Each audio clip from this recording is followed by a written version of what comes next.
जय हिंद दोस्तों, स्वागत है आपका आपके चैनल लर्निंग जीके पर। दोस्तों आप सब कैसे हैं? दोस्तों इस वीडियो में हम देखेंगे अवतल दर्पण में दर्पण सूत्र को सिद्ध करना है। जी हाँ दोस्तों, आपको मैं इस वीडियो में काफ़ी शानदार और आसान तरीके से ये बताऊंगा कि आप कैसे अवतल दर्पण में दर्पण सूत्र सिद्ध कर सकते हैं। दोस्तों इसके पहले वीडियो में बता दिया था उत्तल दर्पण में दर्पण सूत्र को सिद्ध करना। तो इसको आपसे रिक्वेस्ट है कि प्लीज़ अंतिम तक देखना है वीडियो को, ताकि आपको इसका हर एक स्टेप बढ़िया से समझ में आए।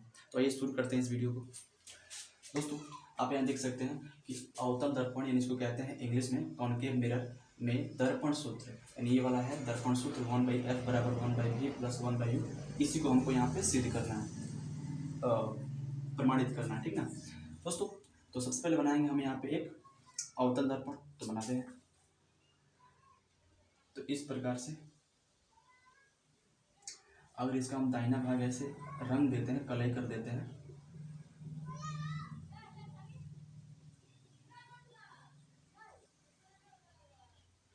तो ये बन गया अवतल दर्पण। अवतल दर्पण कहने का अभिप्राय ये है कि इस संरचना का, इस दर्पण का बायां वाला हिस्सा परावर्तक पृष्ठ होता है जो कि धंसा होता है अंदर की तरफ, ठीक ना। इसलिए इसको अवतल बोला जाता है। अवतल दर्पण, जिस दर्पण का परावर्तक पृष्ठ अंदर की तरफ धंसा होता है उसको बोला जाता है अवतल दर्पण, ठीक है। और इसका जो दाहिना भाग होता है वो कलई किया गया होता है, रंगा गया होता है। इतना बात समझ गया होंगे। आपको मैं थोड़ा सा रिवाइज करा दिया। इसका हम नाम देते हैं फ्रेंड्स एम एन। इस दर्पण का जो मध्य बिंदु होता है यहाँ पे, इसको बोला जाता है दर्पण का ध्रुव, ठीक ना।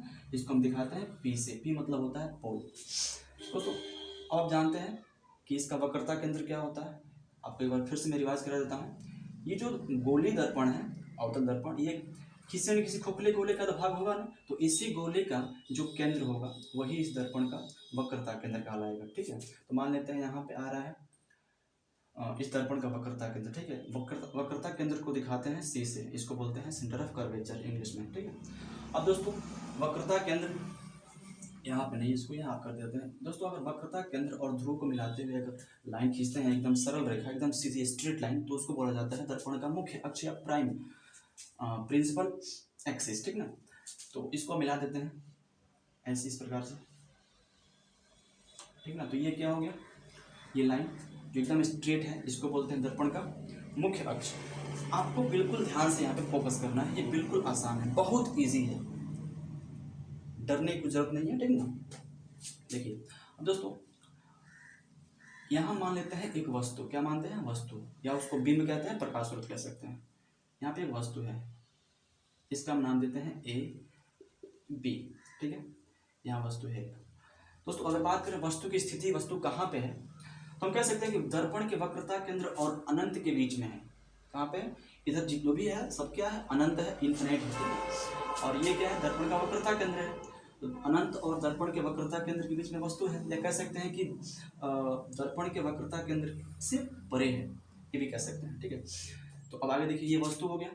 और वस्तु है भाई, प्रकाश स्रोत है, तो यहाँ से लाइट तो जाएगा ही ना दर्पण पे। तो यहाँ से लाइट ले आते हैं, लाइट किरण जो मुख्य अक्ष के समानांतर चलेगा। तो इस प्रकार से चलाइए ऐसे, ठीक है। इसके समानांतर है ना, बिल्कुल एकदम पैरेलल है।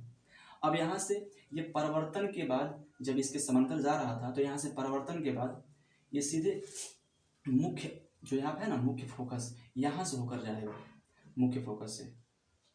एकदम बहुत आसान है, एकदम आपको ध्यान से देखना है इसको, ठीक है। ऐसे जाएगा, ठीक है। मान लेते हैं यहाँ पे एक बिंदु है डी, जो आपतन बिंदु है। तो कह सकते हैं कि ए डी आपतित किरण हो गया, ठीक ना। और यहाँ पे मान लेते हैं बिंदु एक्स, तो डी एक्स परावर्तित किरण हो गया। बात समझ में आ रहा है। चलिए अब दोस्तों इसको और आगे बढ़ा देते हैं, ठीक है। यहाँ पे ऐसे आगे देखिए। अब यहाँ से जो है ना एक और किरण निकलेगी जो वक्रता केंद्र से होकर जाएगी दर्पण पे, है ना। तो उसको लाते हैं और बढ़िया से। तो यहाँ से एक और ऐसी किरण निकली, ऐसे निकालते हैं इसको, ऐसे ऐसे ऐसे ऐसे करके ऐसे, ठीक है। अब देखिए ध्यान से, यहाँ से जो किरण निकली है एक और वो जा रही है वक्रता केंद्र से होकर दर्पण पर। तो चूंकि ये वक्रता केंद्र के सीध में जा रही है, इसके लिए जा रही है, तो दर्पण से परावर्तन के बाद ये पुनः इसी मार्ग पर वापस लौट जाएगी। अब दर्पण से इसी मार्ग पर वापस क्यों लौटेगी, क्योंकि ये दर्पण पर एकदम एग्जैक्ट लंबवत पड़ती है। क्या पड़ती है? लंबवत पड़ती है, परपेंडिकुलर पड़ती है, जब वो वक्रता केंद्र से होकर जाती है दर्पण पर किरण। बात समझ रहे हैं? हाँ, तो यहाँ पे एकदम ये लंबवत पड़ा है, यानी इस साइड भी 90 एंगल का है और इस साइड भी 90 एंगल का है, यानी ये वाला एंगल और ये वाला एंगल। बात समझ रहे हैं? तो देखिए अब ये आई यहाँ पे टकरा गई। अब ये इसको दिखा देते हैं ऐसे ऐसे करके। अब ये टकरा गई, अभी पुनः इसी मार्ग पर वापस लौटेगी ऐसे करके। बात समझ में आ रहा है? हाँ, ठीक है, इतना समझ। अब देखिए दोनों किरणें, जो ये दोनों किरणें हैं, ये दोनों किरणें दर्पण से परावर्तन के बाद वास्तव में कहाँ मिल रही हैं? तो दर्पण के बाएं साइड में मुख्य अक्ष के नीचे यहाँ मिल रही हैं। ठीक है, तो मुख्य अक्ष से यहाँ पे इस कटान बिंदु पे एक हम लाइन खींच देते हैं ऐसे ऐसे ऐसे। तो यही क्या कहलाती है? इस वस्तु, इस बिंब का प्रतिबिंब कहलाएगी। ठीक है, इसका हम नाम देते हैं ए डैश बी डैश। बात समझ में आ रहा है आपको? ठीक है, हमने देखा था उत्तल दर्पण में कि जो प्रतिबिंब बन रहा था वो दर्पण के दाहिनी साइड बन रहा था, दाहिनी ओर बन रहा था। ठीक है, और वहाँ पे जो प्रतिबिंब बन रहा था वो इन किरणों के दाहिनी ओर आभासी रूप से मिलने से बन रहा था, लेकिन यहाँ पे ये किरणें क्या हो रही है? वास्तविक रूप से मिल रही हैं। तो अवतल दर्पण में जो प्रतिबिंब बनेगा वो वास्तविक बनेगा, क्योंकि वहाँ पे किरणें वास्तविक रूप से एक साथ मिल रही हैं यहाँ पे आगे। ठीक है, लेकिन उल्टा बनेगा। बात समझ रहे हैं? यहाँ देख रहे हैं, इससे क्या है? इससे ये वस्तु छोटा भी है और उल्टा है। बात समझ रहे हैं? ये वस्तु से जो ये प्रतिबिंब है ये छोटा है और वास्तविक है उल्टा है। बात समझ रहे हैं? इतना दोस्तों आपको इतना बात समझ में आ गया होगा। मेनली आपको समझना क्या है कि ये जो बिंब है, ये वस्तु है ऐसे, इसका प्रतिबिंब या फोटो नीचे इस प्रकार बना है, उल्टा बना है ऐसे। ठीक है, उसमें क्या बना था? उत्तल में सीधा बन रहा था। ठीक है, तो ये सब आपको देखना है। उसमें आभासी बनता है प्रतिबिंब, सीधा बनता है, छोटा बनता है। इसमें इसकी स्थिति भी डिपेंड करता है कि कौन, जब वस्तु कहाँ रखा जाए तो प्रतिबिंब कहाँ बनेगा, उसका भी हम वीडियो बना देंगे अवतल में और उत्तल में। ठीक है, यही देखते हैं। अब इतना को हम रचना के लिए यहाँ पे लिख लेते हैं ताकि आसानी होगी समझाने में। यहाँ पे ऐसे मान लीजिए, देखेंगे माना कि एम एन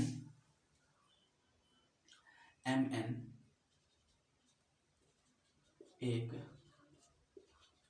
अवतल दर्पण है, अवतल दर्पण है, कॉनकेव मिरर है। ठीक है, बिंदु P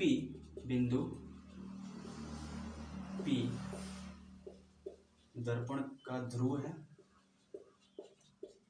बिल्कुल आसान है, आपको सिर्फ ध्यान देना है इस फिगर पे कैसे बनाया गया है। ठीक ना, हमने स्टार्टिंग से इसलिए बनाया ताकि आपको इसका जड़ समझ में आए, कैसे बनाया जाता है, कैसे क्या होता है इसका किरण आरेख। ठीक ना, आप कह सकते हैं, देखिए आप कह सकते हैं, आप लिख भी सकते हैं या फिर नहीं भी लिख सकते हैं। अगर आपको पता हो तो आप लिख सकते हैं, कोई दिक्कत नहीं है। कह सकते हैं कि ये F क्या है? दर्पण का मुख्य फोकस है, और C क्या है? दर्पण का वक्रता केंद्र है। यहाँ पे आते हैं मेन मुद्दे पे। तो AD क्या है? आपतित किरण है, और DX क्या है? इसका परावर्तित किरण है। ठीक है, कह सकते हैं कि यहाँ पे AD आपतित किरण है, आपतित किरण है, तथा DX परावर्तित किरण है, परावर्तित किरण है ना? बात समझ में आ रही है आपको? अब कहेंगे कि वस्तु AB का प्रतिबिंब A डैश B डैश है। ठीक ना, बात समझ में आ रहा है आपको? यहाँ पे जो वस्तु है वो मुख्य अक्ष पर है, सीधी खड़ी है, सीधा वस्तु है, लेकिन यहाँ पे मुख्य अक्ष से नीचे है, लेकिन उल्टा है। ठीक है, कहेंगे वस्तु AB, यही ना है वस्तु AB, इसका प्रतिबिंब क्या है? A डैश B डैश है। AB का प्रतिबिंब कह सकते हैं फोटो क्या है? तो A डैश B डैश है, A डैश B डैश है। ठीक है, इतना बात समझ रहे हैं आप? ठीक है दोस्तों, ये जो P यहाँ पे है ना, इसको हम यहाँ पे ना मान के यहाँ मान लेते हैं, यहाँ मान लेते हैं। ठीक है, ये P जो है यहाँ पे है। ठीक है, बात समझ में आ रहा है? या फिर आप अपने मन से कोई और बिंदु यहाँ पे मान सकते हैं, या फिर S मान सकते हैं। बात समझ में आ रहा है? ठीक है, आप चाहे तो P मान सकते हैं, चाहे आप कोई अपना S मान सकते हैं, लेकिन अगर आप S मानेंगे तो P और S के मध्य दूरी काफ़ी बहुत कम होना चाहिए। मैंने दोनों के मध्य दूरी काफ़ी निकट होना चाहिए। बात समझ आ रहा है? यानी हमको यहाँ पे एस, यहाँ पे बिंदु एस इसलिए माने हैं ताकि यहाँ पे हम एंगल बना सकें 90 का। यहाँ पे थोड़ा कम लग रहा है ना, मतलब अच्छा नहीं लग रहा है। यहाँ पे 90 का एंगल बन सकते, आप यहाँ भी बना सकते हैं 90 का एंगल, कोई दिक्कत नहीं है। आप यहाँ भी 90 डिग्री कोण बना सकते हो, पी को मान सकते हैं 90 डिग्री एंगल पे, ठीक है, कोई दिक्कत नहीं है। हम यहाँ पे पी के लिए, ठीक है, पी के पास यहाँ मुख अक्ष पे एक और बिंदु मान लिए हैं एस, ठीक है, जो पी और एस के मध्य बिल्कुल दूरी नगण्य है, मतलब जितना डी पी होगा उतना ही डी एस होगा, ठीक है। तो यहाँ पे लिख देते हैं पहले हम, जितना डी पी होगा उतना ही क्या होगा, तो डी एस होगा। पास हो रहे हैं? तो वहाँ पे आप कह देंगे कि मुख्य अक्ष पर एक बिंदु एस है जो बिंदु पी से दो ध्रुव पी के बिल्कुल नज़दीक है। क्या है? तो बिल्कुल नज़दीक है। इतना बात हो गया, ठीक है। यानी हम अगर एफ एस ले रहे हैं तो हम समझ लेंगे कि वो क्या है, वो पी एफ हो सकता है। यानी यहाँ पे अगर हम एस एफ ले रहे हैं तो मतलब वो पी एफ भी है, ठीक है ना। यानी कोई पी एफ है तो मतलब वो एस एफ भी है। इतना समझ आ रहा है ना। यानी जितनी दूरी ये होगी उतनी दूरी ये भी होगी, ठीक है। इन दोनों के बीच दूरी काफ़ी हम नगण्य लिए हैं। बात समझ रहे हैं? यानी इन दोनों के बीच दूरी कुछ है ही नहीं, तो जितना ये होगा दूरी उतना ही ये भी होगा ना। हाँ, ठीक है। तो अब आइए यहाँ पे हम जो मेन इसमें मोटी मोटी बातें हैं उसको यहाँ पे हम नोट कर लेते हैं, एक कोठा में बंद कर लेते हैं, ठीक है। यहाँ पे इस प्रकार से पहले आप इसको समझिएगा पहली बार में वीडियो को, उसके बाद से अगली बार में इसको नोट कर लीजिएगा, ठीक है। यहाँ पे देखिए ध्यान से, ये हम अगर पी एफ कहें चाहे एफ एस कहें बात बराबर होगी। यानी ध्रुव से लेकर और मुख्य फोकस की जो बीच दूरी होती है उसको क्या कहा जाता है, तो उसको कहा जाता है फोकस दूरी, ठीक है, फोकस लेंथ कहा जाता है, ठीक है। तो यहाँ पे हम अगर लिखें पी एफ लिखें चाहे एस एफ लिखें, बात एक ही हुआ। इसका मतलब क्या हुआ, स्मॉल एफ यानी फोकस दूरी हुआ, ठीक है। आगे चलते हैं। ये क्या है, वक्रता केंद्र है और ये क्या है, ध्रुव है, ठीक है। तो वक्रता केंद्र और ध्रुव के बीच की दूरी क्या कहलाती है, तो वक्रता त्रिज्या कहलाती है, ठीक है, नहीं रेडियस ऑफ कर्वेचर कहलाती है, ठीक है। तो हम यहाँ पे सी पी लिखें चाहे सी एस लिखें, बात एक ही होगा। ये दूरी क्या कहलाएगी इनके बीच की, तो कहलाएगी आर, ठीक है। और आर को हम 2f लिख सकते हैं, ठीक है, आर बराबर 2f होता है, ठीक है। हमने इसको सिद्ध किया था अवतल में और उत्तल में दोनों में। आगे देखिए, ध्यान से देखिएगा आप, तो आपको दिखेगा ये है वस्तु, ये क्या है, वस्तु है, यानी बिंदु बी पर ए बी वस्तु है, ठीक है, मुख्य अक्ष पर है। तो वस्तु से इस ध्रुव के बीच की दूरी कहलाती है वस्तु दूरी। हमने बता दिया था कि चाहे वो लेंस चाहे दर्पण हो, कोई भी दूरी मापते हैं तो यहाँ से केंद्र से, यहाँ से ध्रुव से मापते हैं। कहाँ मापते हैं, यहाँ ध्रुव से मापते हैं, ठीक है। दर्पण में ध्रुव से मापते हैं और लेंस में प्रकाश के केंद्र से मापते हैं, चाहे वो दूरी दाएं हो चाहे वो दूरी बाएं हो, ठीक है। तो अब देखिए ये वस्तु हो गया और ये ध्रुव हो गया, तो दोनों के बीच की दूरी कहलाएगी वस्तु दूरी, ठीक है। तो हम चाहे बी एस लिखें चाहे बी पी लिखें, बात एक ही होगा, ठीक है। तो यहाँ पे बी पी चाहे बी एस, ये बात एक ही होगा। इसको कहेंगे वस्तु दूरी दिखाते हैं हम यू से।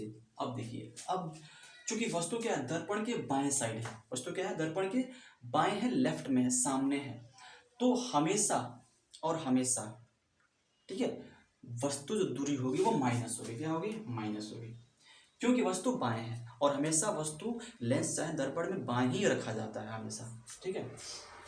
आगे देखिए, यहाँ पे बना है प्रतिबिंब, यहाँ पे बना है प्रतिबिंब ए डैश बी डैश। तो यहाँ मुख्य अक्ष देखिए, मुख्य अक्ष पर बिंदु बी डैश पर ए डैश बी डैश प्रतिबिंब बना है ना। तो हम कहेंगे, हम अगर निकालना हो प्रतिबिंब दूरी, तो ये प्रतिबिंब और ये ध्रुव के मध्य जो दूरी होती है उसको बोलते हैं प्रतिबिंब दूरी, ठीक है। तो हम चाहे बी डैश एस कहें या बी डैश पी कहें, बात एक ही होगा ना। चलिए, ठीक है। तो यहाँ लिखेंगे हम बी डैश एस या बी डैश पी, ये क्या हो जाएगी, तो ये है प्रतिबिंब और ध्रुव के बीच की दूरी प्रतिबिंब दूरी या फोटो की दूरी, मतलब कितनी दूरी पे फोटो बना है, ठीक ना। यानी यहाँ से कितनी दूरी पर ये फोटो बना है, तो ये दूरी जो होगी ना, मतलब प्रतिबिंब की दूरी होगी ध्रुव से। बात समझ में आ रहा है? चलिए, तो यहाँ पे लिखेंगे उसको प्रतिबिंब दूरी दिखाते हैं भी से, ठीक है। अब चूंकि ये प्रतिबिंब जो बना है वो दर्पण के बाएं साइड ही बना है, दर्पण के सामने ही बना है, तो जो प्रतिबिंब दूरी भी होगा ना वो भी माइनस में होगा, ठीक है, माइनस भी। इतना समझ गया आप? तो चलिए, इतना हो गया ये। तो अब आइए यहाँ पे, यहाँ अब हम त्रिभुज को लेंगे। इसमें हम त्रिभुजों को लेके उसमें हम समरूपता का नियम दर्शा के उनको समरूप कर लेंगे, और उनकी जो भुजाएं होंगी संगत, उनका जो अनुपात होगा आपस में बराबर हो जाएगा, ठीक है ना। आइए देखते हैं। यहाँ पे मेनली हम 4 त्रिभुज को लेंगे। जो पहला ये वाला त्रिभुज है, दूसरा ये वाला है, तीसरा ये वाला है, और चौथा ये वाला है, ठीक है। हम उसका नाम ही पढ़ देते हैं। ए बी सी पहला त्रिभुज हो गया, ए डैश बी डैश सी ये हो गया दूसरा त्रिभुज, ए डैश बी डैश एफ ये हो गया तीसरा त्रिभुज, और डी एस एफ ये हो गया चौथा त्रिभुज। बात समझ में आ रहा है? चलिए, तो पहले हम ए बी सी पहले और ए डैश बी डैश सी ये दूसरे को लेके चलेंगे, ठीक है। तो यहाँ पे देखिए जाएंगे यहाँ, त्रिभुज ए बी सी तथा त्रिभुज ए डैश बी डैश सी, ए डैश बी डैश सी में, ठीक ना। अब ध्यान से देखिएगा, इनमें हम क्या करेंगे, कोणों को बराबर कर लेंगे, ठीक ना। कैसे? देखिए, इस त्रिभुज में, ठीक है, ये वाला एंगल और इस त्रिभुज में ये वाला एंगल आपस में बराबर है। कैसे? तो दोनों समकोण है, दोनों का जो इसका कोण बी और इसका कोण बी डैश, ये दोनों क्या है, तो 90 डिग्री के हैं, तो समकोण है। तो यहाँ पे कहेंगे इधर कोण ए बी सी बराबर है कोण ए डैश बी डैश सी के। क्यों? क्योंकि ये क्या है, ये 90 डिग्री का है। क्या है? ये 90 डिग्री का है, समकोण है, ठीक है। बात समझ में आ रही है? इसमें ये कोण बी और इसमें कोण बी डैश। आइए देखिए, आपको दिखेगा ध्यान से कि इस त्रिभुज में कोण ये वाला सी और इस त्रिभुज में कोण ये वाला सी, ये दोनों में क्या है, उभयनिष्ठ है। जो सी है वो दोनों में है ना, कॉमन है कि नहीं है? है कॉमन, बिल्कुल कॉमन है। और कह सकते हैं ऐसे, यहाँ पे ऐसे देखिए, यहाँ पे जो है कोण सी ना, तो ये वाला एंगल इस एंगल के क्या होगा, शीर्षाभिमुख कोण से सम्मुख कोण से क्या होगा, बराबर होगा। यानी ये वाला एंगल इस एंगल के बराबर होगा। यानी ये वाला सी इसका भी सी है और ये सी इसका भी सी है, यानी दोनों ये एंगल आपस में बराबर है, उभयनिष्ठ भी है और शीर्षाभिमुख कोण से भी बराबर है, ठीक है। यहाँ पे लिखेंगे कोण ए सी बी बराबर है कोण ए डैश सी बी डैश के। तो कोण ए डैश सी बी डैश के क्या है, तो बराबर है। किस प्रकार से कहेंगे, तो यहाँ पे कहेंगे हम उभयनिष्ठ है और शीर्षाभिमुख कोण से भी कह सकते हैं, शीर्षाभिमुख कोण से, मुख कोण से। इतना समझ गया? जब किसी दो त्रिभुज के कम से कम दो कोण आपस में बराबर हो रहे हैं, तो वो जो त्रिभुज होगा आपस में कोण समरूपता से समरूप होगा, ठीक ना, सिमिलर होगा। तो इसलिए क्या हो जाएगा, त्रिभुज ए बी सी तथा त्रिभुज, या इसको ऐसे करेंगे, समरूप है त्रिभुज ए डैश बी डैश सी के। कुछ दिक्कत? जब ये समरूप होगा तो इनकी जो संगत भुजाएं होंगी, संगत भुजाएं ये और ये क्या होंगी, इनका जो संगत भुजाओं का अनुपात होगा वो आपस में भी बराबर होगा। तो कहेंगे अतः दोनों त्रिभुज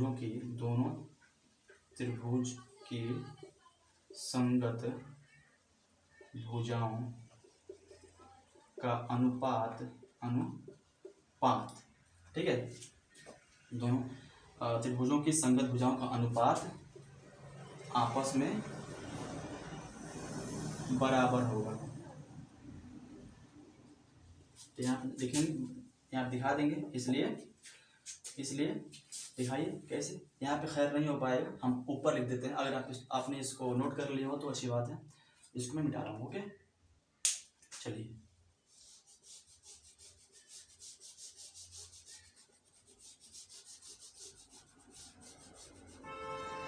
देखिए फ्रेंड्स, यहाँ पे इनकी संगत भुजाएं हैं। तो इस त्रिभुज का ये जो भुजा ए बी है वो इस त्रिभुज के भुजा ए डैश बी डैश के अनुपात में होगी। ध्यान से देखिए, इसलिए ए बी बटा ए डैश बी डैश, ए डैश बी डैश, ठीक है। अब ये बराबर होगा, ठीक ना, इस त्रिभुज के इस भुजा और इस भुजा के अनुपात के। तो यहाँ पे लिखेंगे बी सी बटा B dash C, B C बटा B dash C, B dash C. इतना बात समझ में आ गया आपको। अब चलिए यहाँ पे इसको समीकरण हम 1 मान लेते हैं, ठीक है। अब चलते हैं पुनः इन दोनों त्रिभुज को लेकर, कहेंगे पुनः त्रिभुज डी एस एफ। हम डी पी एफ ले सकते थे, लेकिन हमने इसके लिए एस मान लिया है इधर, ताकि यहाँ पे हमको दिखे स्पष्ट रूप से कि एस किस पे 90 डिग्री एंगल पे है ना। चलिए त्रिभुज डी डी एस एफ तथा त्रिभुज, कौन त्रिभुज हो जाएगा, तो ए डैश बी डैश एफ में, त्रिभुज ए डैश बी डैश एफ में, ठीक है। तो जो काम हमने यहाँ पे किया था उसको यहाँ भी कर देंगे, ठीक है, दिखा देंगे जो कोण बराबर होंगे उसको। देखिए ध्यान से, इस त्रिभुज में ये वाला एंगल इस त्रिभुज के इस एंगल के बराबर है, क्योंकि इस त्रिभुज का कोण बी डैश और इस त्रिभुज का कोण एस, ये दोनों क्या है, तो 90 डिग्री एंगल के हैं। तो यहाँ दिखाएंगे कोण डी एस एफ, मतलब ये बीच वाला एंगल एस की बात हो रही है। ऐसे दिखता है तो हम समझ जाएंगे कि हमको एस की बात हो रही है, जो एस पर जितना एंगल होगा उसकी बात हो रही है। तो ये एस एंगल है, ये किसके बराबर है, तो इस त्रिभुज के एंगल बी के बराबर है। तो कहेंगे ए डैश बी डैश एफ, ये दोनों एंगल है बराबर है। कैसे, तो दोनों का एंगल 90 डिग्री का है, समकोण है दोनों, कहेंगे 90 डिग्री समकोण से बराबर है, ठीक है, वो समकोण, ठीक है। अब एक और इसमें एंगल है, कौन, देखिए ध्यान से, डी एफ एस, ये वाला एंगल बराबर होगा ए डैश एफ बी डैश के इस एंगल के। तो डी एफ एस बराबर है ए डैश एफ बी डैश के, एफ बी डैश के। क्यों, क्योंकि यहाँ पे क्या है, ये जो एफ है दोनों में है, कॉमन है, तो वेनिस्ट हो जाएगा, और शीर्षा भी मुख्य है, यहाँ से और यहाँ से, ठीक है यहाँ पे। तो इस प्रकार से बराबर हो जाएगा। तो कहेंगे यहाँ पे उभयनिष्ठ है, उभयनिष्ठ एवं शीर्षाभिमुख कोण से बराबर है, शीर्षाभिमुख कोण से। आप लिखिए, यहाँ पे मैंने बोल रहा तो उसको आप लिख लीजिए, सुनिए ध्यानपूर्वक, ठीक है। अब इतना हो गया, तो ये भी क्या हो जाएंगे, दोनों त्रिभुज आपस में समरूप हो जाएंगे, सिमिलर हो जाएंगे, ठीक है। तो उसको यहाँ पे हम कह देंगे, इसलिए त्रिभुज डी एस एफ समरूप त्रिभुज ए डैश बी डैश एफ, ये समरूप हो गया। तो इनकी जो संगत भुजाओं का अनुपात होगा आपस में बराबर हो जाएगा, जैसे हमने पहले यहाँ पे किया था वैसे हमने यहाँ भी कर देना है, ठीक है। चलिए तो इसको मैं मिटा रहा हूँ, ठीक ना।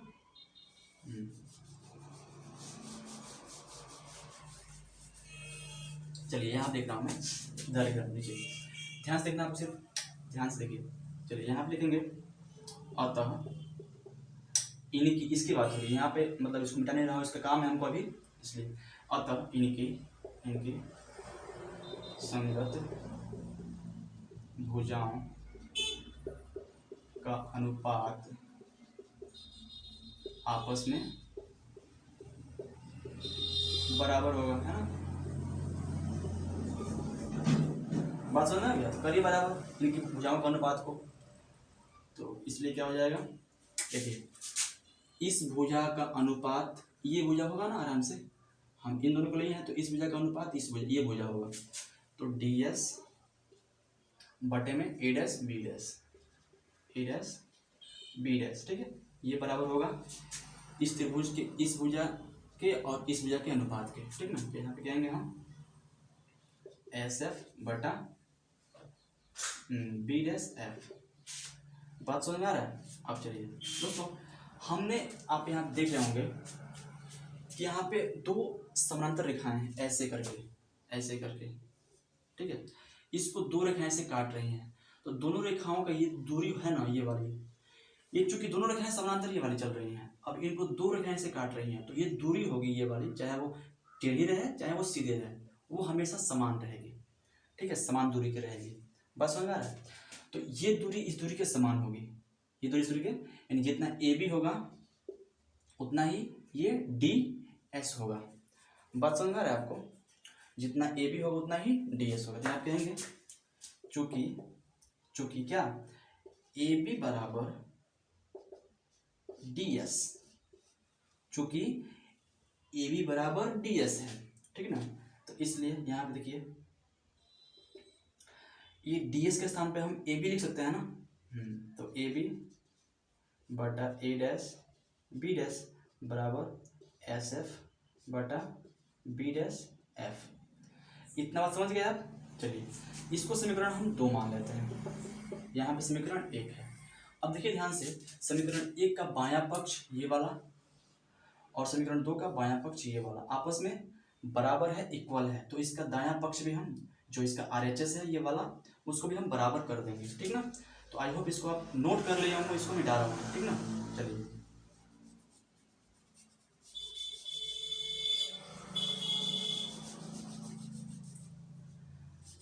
तो देखिए यहाँ पे यहाँ देख सकते हैं। चलिए इसको बराबर करना है मुझे, तो यहाँ पे करना है, इसलिए क्या BC बटा BC बराबर SF बटा BF। ठीक है, बात समझ रहे हैं? अब चलिए इसको थोड़ा आगे बढ़ाएंगे इस प्रकार से। ऐसे हम BC को प्राप्त करना है, हमने BC को प्राप्त करना है। BC है क्या, देखते हैं आप एक्चुअल में। BC जो BC यानी ये B है और ये C है। ठीक है, तो हमको इतना दूरी प्राप्त करना है, निकालना है पूरे BP में से। ठीक ना? तो यहाँ पे एक ऐसी लाइन है, हम समझा दे रहे हैं आपको बढ़िया से। एक से लाइन है, इस पे यहाँ पे बिंदु B है और यहाँ पे बिंदु C है और यहाँ बिंदु P है। यहाँ P क्यों यहाँ पे, इसके लिए हम S माने हैं ना। ठीक है, तो चाहे हम S कहें चाहे P के बाद बराबर रहेगा, इस प्रकार से कह सकते हैं। तो हमको निकालना हो क्या, BC निकालना, हमको BC, हमको सिर्फ इतना दूरी फाइंड आउट, यहाँ से काट के पूरे में से इतना हमको काट के निकाल लेना हो। तो क्या करने, हम पूरे में से इतना को निकाल देंगे तो इतना बच जाएगा। देखिए कैसे, BS टोटल हो गया। अब इसमें से घटा देंगे कितना हम, ये CS को टोटल में से इतना घट गया तो इतना ही बचेगा ना, नहीं हमको क्या मिल गया, तो BC मिल गया। बात समझ रहे हैं? तो इसी को यहाँ पे हम लिख देंगे। तो BS ये BS कहें चाहे BP कहें, बात बराबर है। BS कहें चाहे BP कहें, बात बराबर है। ठीक ना? तो BS माइनस CS। ठीक है, अब देखिए बटा, अब हमको BC प्राप्त करना है। ठीक है, तो चलिए देखिए, मान लीजिए यहाँ पे एक लाइन ऐसे करके है, बढ़िया से एकदम ध्यान से सुनिएगा, बिल्कुल ध्यान से, कुछ मुश्किल नहीं है, बहुत आसान है। ठीक है, यहाँ पे S है, यहाँ पे बिंदु मान लीजिए B' है और यहाँ पे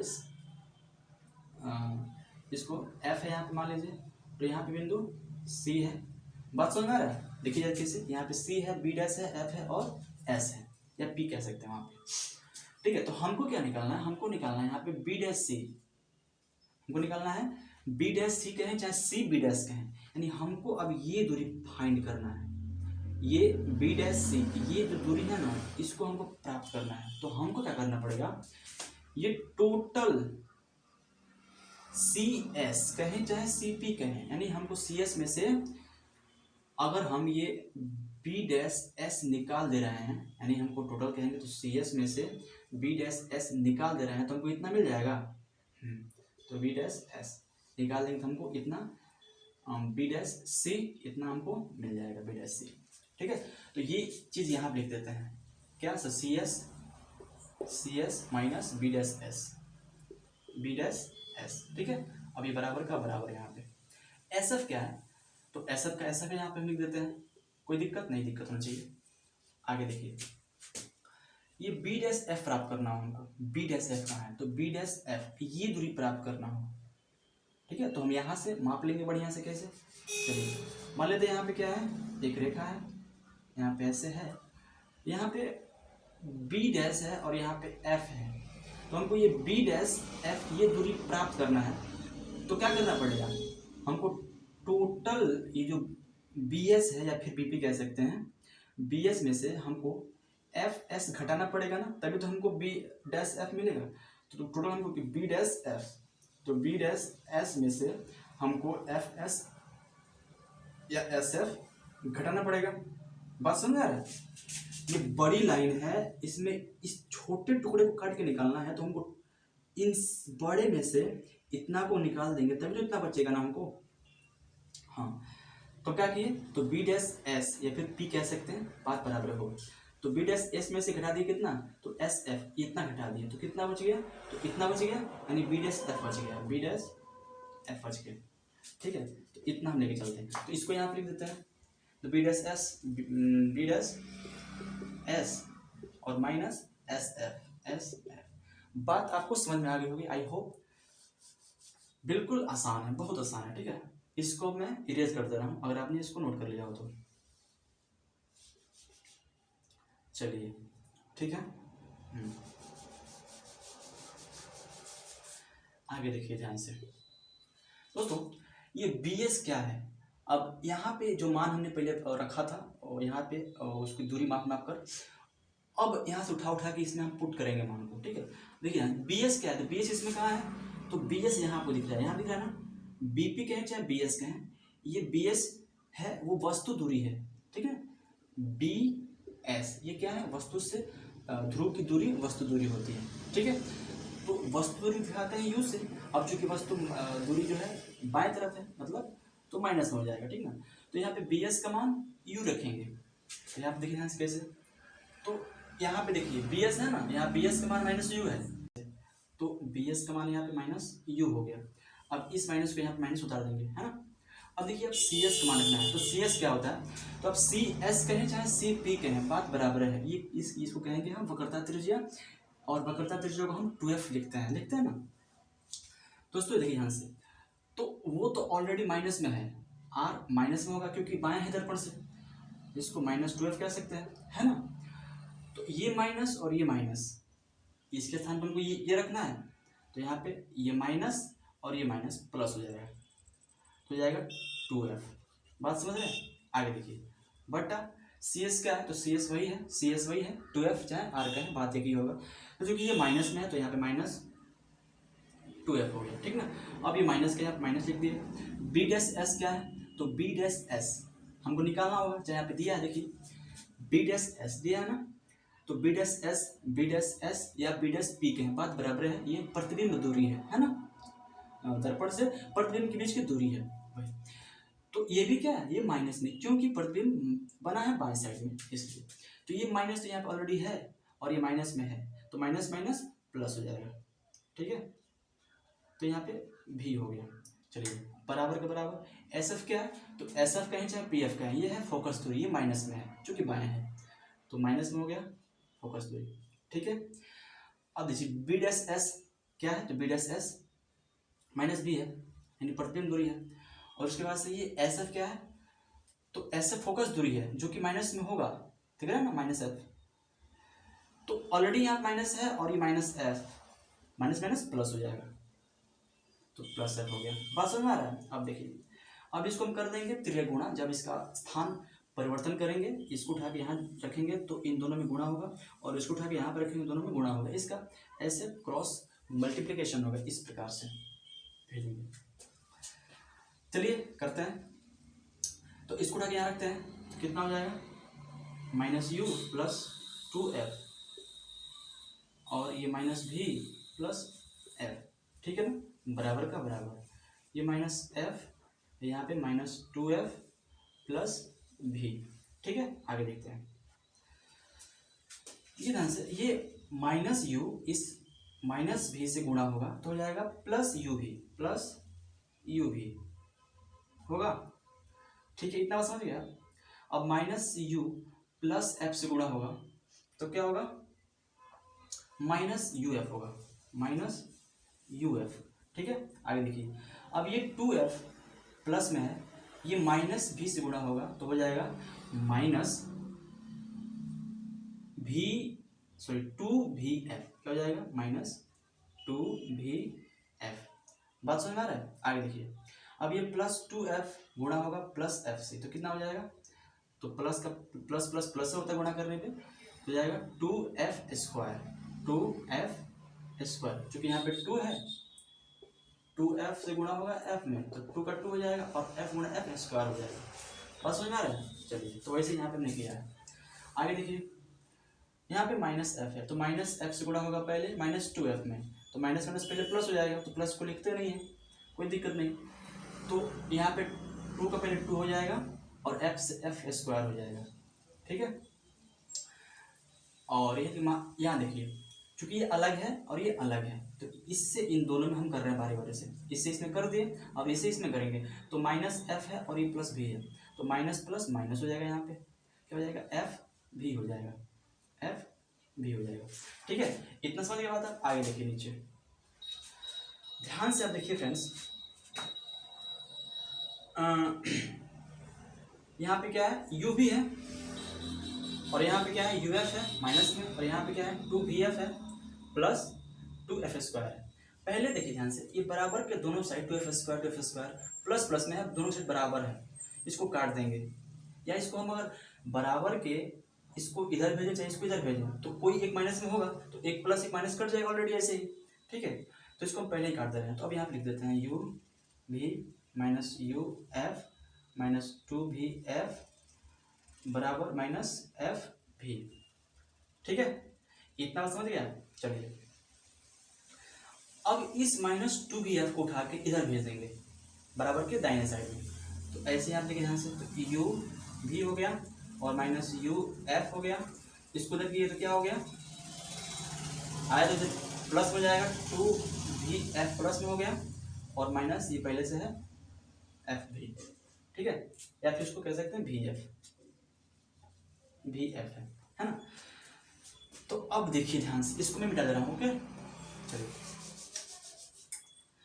यू भी माइनस यू एफ, तो यू भी माइनस यू एफ, अब टू भी एफ में से एक भी एफ घट जाएगा तो बचेगा एक भी एफ, है ना, यानी सिर्फ भी एफ बचेगा, तो भी एफ बचेगा। अब कहेंगे बराबर के दोनों साइड भाग देने पर किससे, यू भी एफ से, तो दोनों पक्षों में यू भी एफ से भाग देने पर या फिर विभाजित करने पर यू भी एफ से, तो दीजिए भाग, कैसे देंगे, तो यू भी है, इसका भाग देंगे यू भी एफ से।